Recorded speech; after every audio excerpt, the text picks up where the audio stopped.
Hola, muy buenos días, buenas tardes o buenas noches según la hora a la que estén viendo este video. Yo soy Ernesto Navarrete y en este día vamos a discutir sobre los desafíos y las limitaciones de la psicoterapia con chatbots e inteligencia artificial.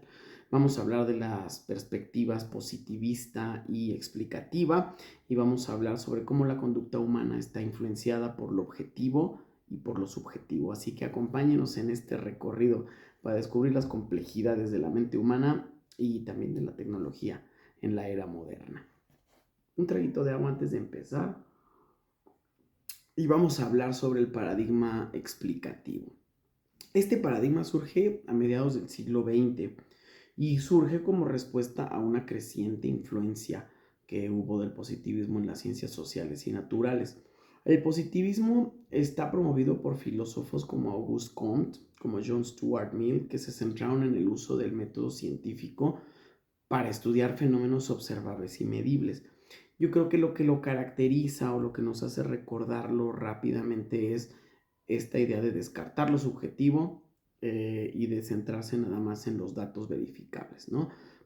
El paradigma explicativo, aunque comparte esta idea y este énfasis en la objetividad y la medición con el positivismo, creo yo que va un paso más allá cuando se enfoca en la comprensión de las relaciones causales entre variables.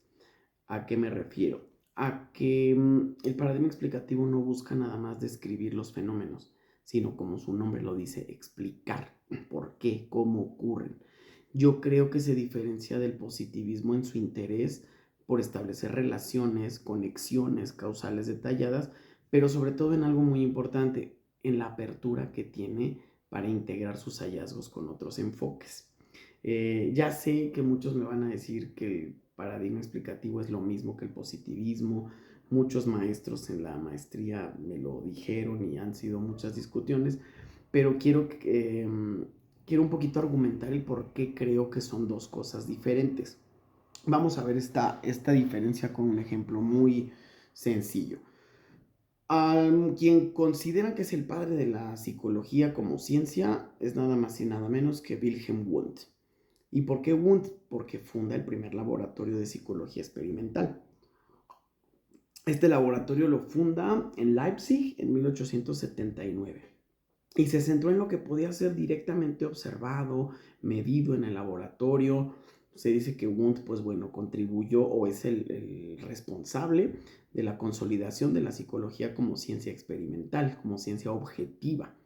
¿Y por qué le decían, por qué algunos lo consideran positivista? Yo no lo considero positivista, yo creo que él es perteneciente al paradigma explicativo. ¿Pero por qué? Se diferencia de René Descartes en este enfoque introspectivo que tenía, meramente filosófico, ¿no? Donde el individuo reflexiona sobre su propia existencia y sus pensamientos. Se diferenció de John Locke, de David Hume, que se centraban ellos también en la experiencia subjetiva, en la reflexión interna sobre las impresiones, las ideas. Y sí, puede ser que algunos se queden con la idea, Wundt era positivista, porque pues él no estaba viendo esta reflexión interna, ¿no? Wundt usaba cronómetros, dispositivos de medición de reacción, bueno, usaba otros instrumentos para cuantificar datos, ¿no? Su objetivo era descomponer los procesos mentales en sus componentes más básicos. Pero hay una cosa que tiene Wilhelm Wundt, la aceptación de la subjetividad controlada como parte del conocimiento científico. Esto para mí hace que Wundt se diferencie de los positivistas y nos permita catalogarlo como un perteneciente al paradigma explicativo. Wundt sí creía, como lo creo yo, que el estudio de la mente humana requiere una combinación de introspección y de métodos experimentales controlados, porque Wundt utilizaba la introspección como una técnica para que los que le ayudaban en su laboratorio, los que estaban haciendo los experimentos, no solamente reportaran los datos, sino que informaran sus experiencias internas. Sí es cierto que bajo condiciones controladas, pero vamos a verlo en contraste con el conductismo que surge con Watson, que más adelante es expandido por Skinner. Y Skinner es uno de los primeros enfoques psicológicos meramente positivistas. Él sí se enfoca en los estudios, en hacer estudios de fenómenos meramente observables, medibles, valorando más que la descripción detallada de los datos, la objetividad, ¿no? Al igual que Wundt rechazan lo subjetivo, aunque Wundt lo tenía como una subjetividad controlada, para Skinner no, ¿eh? O sea, Skinner está centrado en lo que se puede ver, en lo que puede ser cuantificado. Sí es cierto que Skinner reconoce la importancia del contexto y del ambiente en la formación de comportamientos. A lo mejor podríamos decir que esto se integra con otras teorías. Yo creo que Skinner se traslapa un poquito, hay un traslape entre lo que hace Skinner con lo positivista y con lo explicativo. Él tiene, siento yo, características de ambos. Bueno, hasta tiene Skinner un libro de ficción, ¿no? Un libro que se titula, no sé si se pronuncia Walden o Walden, yo creo que es Walden 2. Skinner hace en esta novela una sociedad utópica, ¿no? Pero basada en los principios del conductismo, mostrando cómo el condicionamiento puede aplicarse para estructurar una comunidad. Y bueno, con estas ideas podríamos decir, como pensador a lo mejor está en el paradigma explicativo, pero como experimentador lo veo meramente positivista. Ya después Albert Bandura amplía el paradigma explicativo con su teoría del aprendizaje social. Bueno, ahí ya integra la observación, la imitación como factores clave del aprendizaje, pero lo que tiene en común el positivismo y el paradigma explicativo es el oponerse a la experiencia subjetiva del individuo, ¿no? Yo creo que cuando tienes esta apertura a complementarte con otros enfoques, te deberías llamar explicativo, y cuando quieres una base meramente empírica de observación y de datos, pues es cuando podemos decir que estamos en lo positivista. Pero vamos a hablar de la relación entre lo subjetivo y lo objetivo. Es compleja, es una relación compleja. Vamos a ponerlo en términos simples. Lo objetivo, vamos a hablar de hechos observables y de hechos medibles. Lo subjetivo, vamos a categorizarlo como experiencias personales, percepciones individuales. En psicología las dos cosas son necesarias. Las dos cosas son cruciales para entender el comportamiento humano. Disculparán que en el video anterior también tenía una cita de Viktor Frankl, pero pues es el libro que estoy leyendo ahorita y me llama la atención una cita que quiero poner en este video. El hombre puede conservar un vestigio de libertad espiritual, de independencia mental, incluso en las terribles circunstancias de tensión psíquica y física. Fíjense qué bonito. Puede conservar un vestigio de libertad y de independencia mental, incluso en las terribles circunstancias de tensión física y psíquica. O sea, nos subraya la importancia del sentido subjetivo en la vida, aunque sea como un vestigio, aunque sea solamente un vestigio de libertad, las experiencias subjetivas pueden transformar nuestra interpretación de la realidad. Las experiencias, digámoslo, como las emociones, como lo son las creencias. Un evento objetivo puede ser percibido de diferentes maneras, según nuestras creencias, incluso según nuestras emociones, ¿no? Lo podemos constatar todos los días. Las creencias juegan un papel fundamental en nuestro actuar, en nuestro desarrollo. Yo creo que según el paradigma explicativo, pues las creencias son las que nos ayudan a interpretar el mundo. Las creencias son las que guían nuestras acciones. Y es que nuestras creencias pueden empoderarnos o pueden limitarnos. Las creencias tienen un impacto muy, muy profundo en nuestra salud mental y bienestar. Por eso es importante que en psicoterapia las exploremos y las cuestionemos. Si no fueran claves para el cambio, pues toda psicoterapia se centraría nada más en medir indicadores de ciertas conductas y tratar de cambiarlas, que era lo que a lo mejor pretendía Skinner, ¿no? Que se pudieran cambiar las conductas únicamente haciendo ciertos ajustes. Pero hemos descubierto que no, que si bien es cierto que el positivismo nos puede ayudar a entender cómo funciona el comportamiento humano, la salud mental no puede solamente provenir de los paradigmas positivistas. Las emociones son necesarias en el actuar humano porque son las que nos dan información sobre nuestro entorno. Las emociones son las que nos motivan a actuar. Sin embargo, pues podemos ver que a lo largo de la historia de la epistemología, pues el enfoque hacia las emociones varía, ¿no?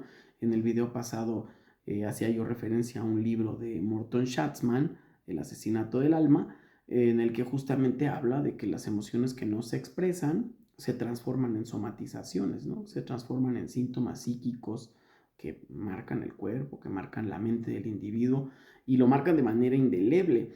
Y a lo mejor cualquier psicólogo nos va a decir que sí, que todas las emociones son fuerzas que tenemos que entender y que tenemos que gestionar, pero ¿qué diría el positivismo de eso?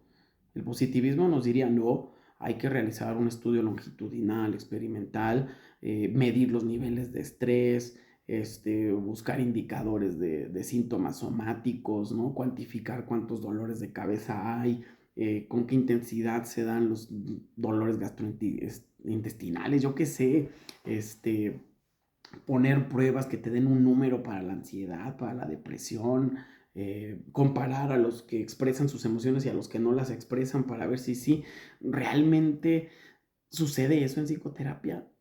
O sea, yo creo que no. Yo creo que eso pues nos ayuda, insisto, a la psicología como ciencia del comportamiento para entender un poco al ser humano en una de sus dimensiones, que es el comportamiento, pero no la mente, ¿sí? Ahora sí vamos a hablar de la psicoterapia con chatbots, porque para los que vean este video probablemente es lo que llame la atención. Pero era necesario hablar de estos paradigmas por cómo vamos a abordar lo de la psicoterapia con chatbots. Vamos a hablar de eso. En la actualidad, pues ya, la inteligencia artificial nos está rebasando, ¿no? Y ya está emergiendo los chatbots como herramientas de psicoterapia, eso ya no lo podemos negar. Desde una perspectiva positivista que valora lo medible, lo observable, pues la psicoterapia con inteligencia artificial tiene muchos beneficios. Hasta desde una perspectiva capitalista, ¿no? Si lo ves como en el sentido de la reducción de costos, pues bueno, nos da mucha accesibilidad, nos permite analizar grandes volúmenes de datos, eso es algo que un ser humano pues no puede hacer, pero existen varios retos significativos. ¿Qué hace una inteligencia artificial? Según Chomsky, que todavía sigue vivo y que no acaba de publicar, relativamente acaba de publicar porque fue apenas en 2023 en el New York Times, publica un artículo interesantísimo que se llama La falsa promesa de ChatGPT, en el que habla de esta herramienta de inteligencia generativa y que incluso él nos dice, ninguna inteligencia, no hay que llamarla inteligencia, eso se llama plagio sofisticado, porque lo único que hace es trabajar con grandes volúmenes de información que ha sido producida por humanos y darte pues una respuesta que más o menos replica la información que más se repite, pero que no necesariamente es confiable, que nunca va a avanzar de ahí porque solamente está basada en el pasado, pero no puede salirse de esa caja. Y bueno, ahí tenemos ya una primera crítica, ¿no? La IA no va a poder interpretar cosas como el sarcasmo, como la ironía, como el lenguaje no verbal. Esto es necesario para la comunicación humana. Esto para un terapeuta te diría, oye, interpretar mínimo los matices en la voz es necesaria para la comprensión emocional. Yo veo esto como la primera dificultad, una inteligencia artificial, que yo estoy del lado de Chomsky, ninguna inteligencia, vamos a llamarle ¿cómo le llamaremos? Pues un robot, un chatbot generativo, mejor llamarle chatbot generativo que inteligencia artificial, porque de inteligente no tiene nada, carece de la capacidad de comprender las sutilezas de las emociones humanas, no tiene la capacidad de entender las complejidades subjetivas de las creencias, por ejemplo. Eso por una parte, y por otra parte, ¿qué pensaría Carl Rogers de esto? ¿No? Si la relación terapéutica es fundamental en el proceso de la psicoterapia. Carl Rogers, para quien no sepa, pues es uno de los psicólogos más influyentes del siglo XX, ¿no? Yo leí un libro de él interesantísimo que se llama El proceso de convertirse en persona, que bueno, ampliamente recomendado. Pero bueno, él enfatiza la importancia de la relación terapéutica en este enfoque centrado en la persona, ¿no? Y no nada más él, o sea, hay investigaciones que sí han demostrado, para que quien sea fanático del positivismo se atreva a negarlo, ¿no? Hay un estudio, por ejemplo, que está publicado en la revista Psychotherapy, que lo realizaron dos autores, Norcross y Lambert, por si quieren el dato exacto, en 2019. Ahí está, lo pueden buscar en la revista. ¿Qué hizo este experimento? Examinaron a cientos de pacientes y encontraron que efectivamente la calidad de la relación entre el terapeuta y el paciente era una variable predictora de resultados positivos en la terapia.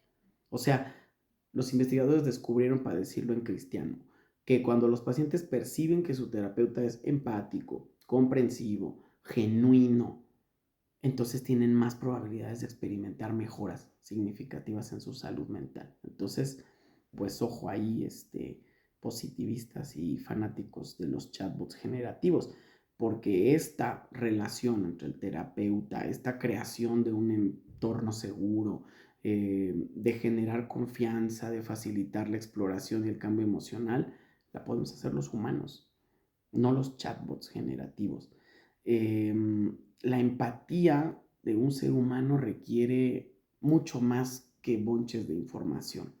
La empatía requiere primero una comprensión profunda de lo que es una emoción, de lo que es una experiencia humana, algo que la máquina pues no puede hacer de manera auténtica. Desde un paradigma que valora lo subjetivo, como creo yo que es el paradigma explicativo, eh, como desde otros paradigmas, a lo mejor como el psicoanálisis, pues la psicoterapia yo creo que es vista, si está hecha con chatbots, con mucho escepticismo. Yo creo que es vital que sigamos explorando, sí, cómo integrar las tecnologías a la psicoterapia, porque tampoco podemos negarnos a una realidad, ¿no? Pero hay que seguir explorando cómo podemos integrarlas de manera que respete la complejidad de la experiencia humana, ¿no? Yo creo que en los últimos años hemos visto un paradigma post-explicativo, si se me permite el término. Eh, ¿Por qué? Porque hemos visto un enfoque científico que integra perspectivas desde diferentes paradigmas. Se reconoce la importancia de los factores objetivos y subjetivos, y eso lo vemos cuando en los marcos teóricos de investigaciones recientes, pues vemos no únicamente la parte numérica, la parte cuantitativa, ¿no? El surgimiento de los enfoques mixtos, pues bueno, nos dice que estamos en un paradigma post-explicativo.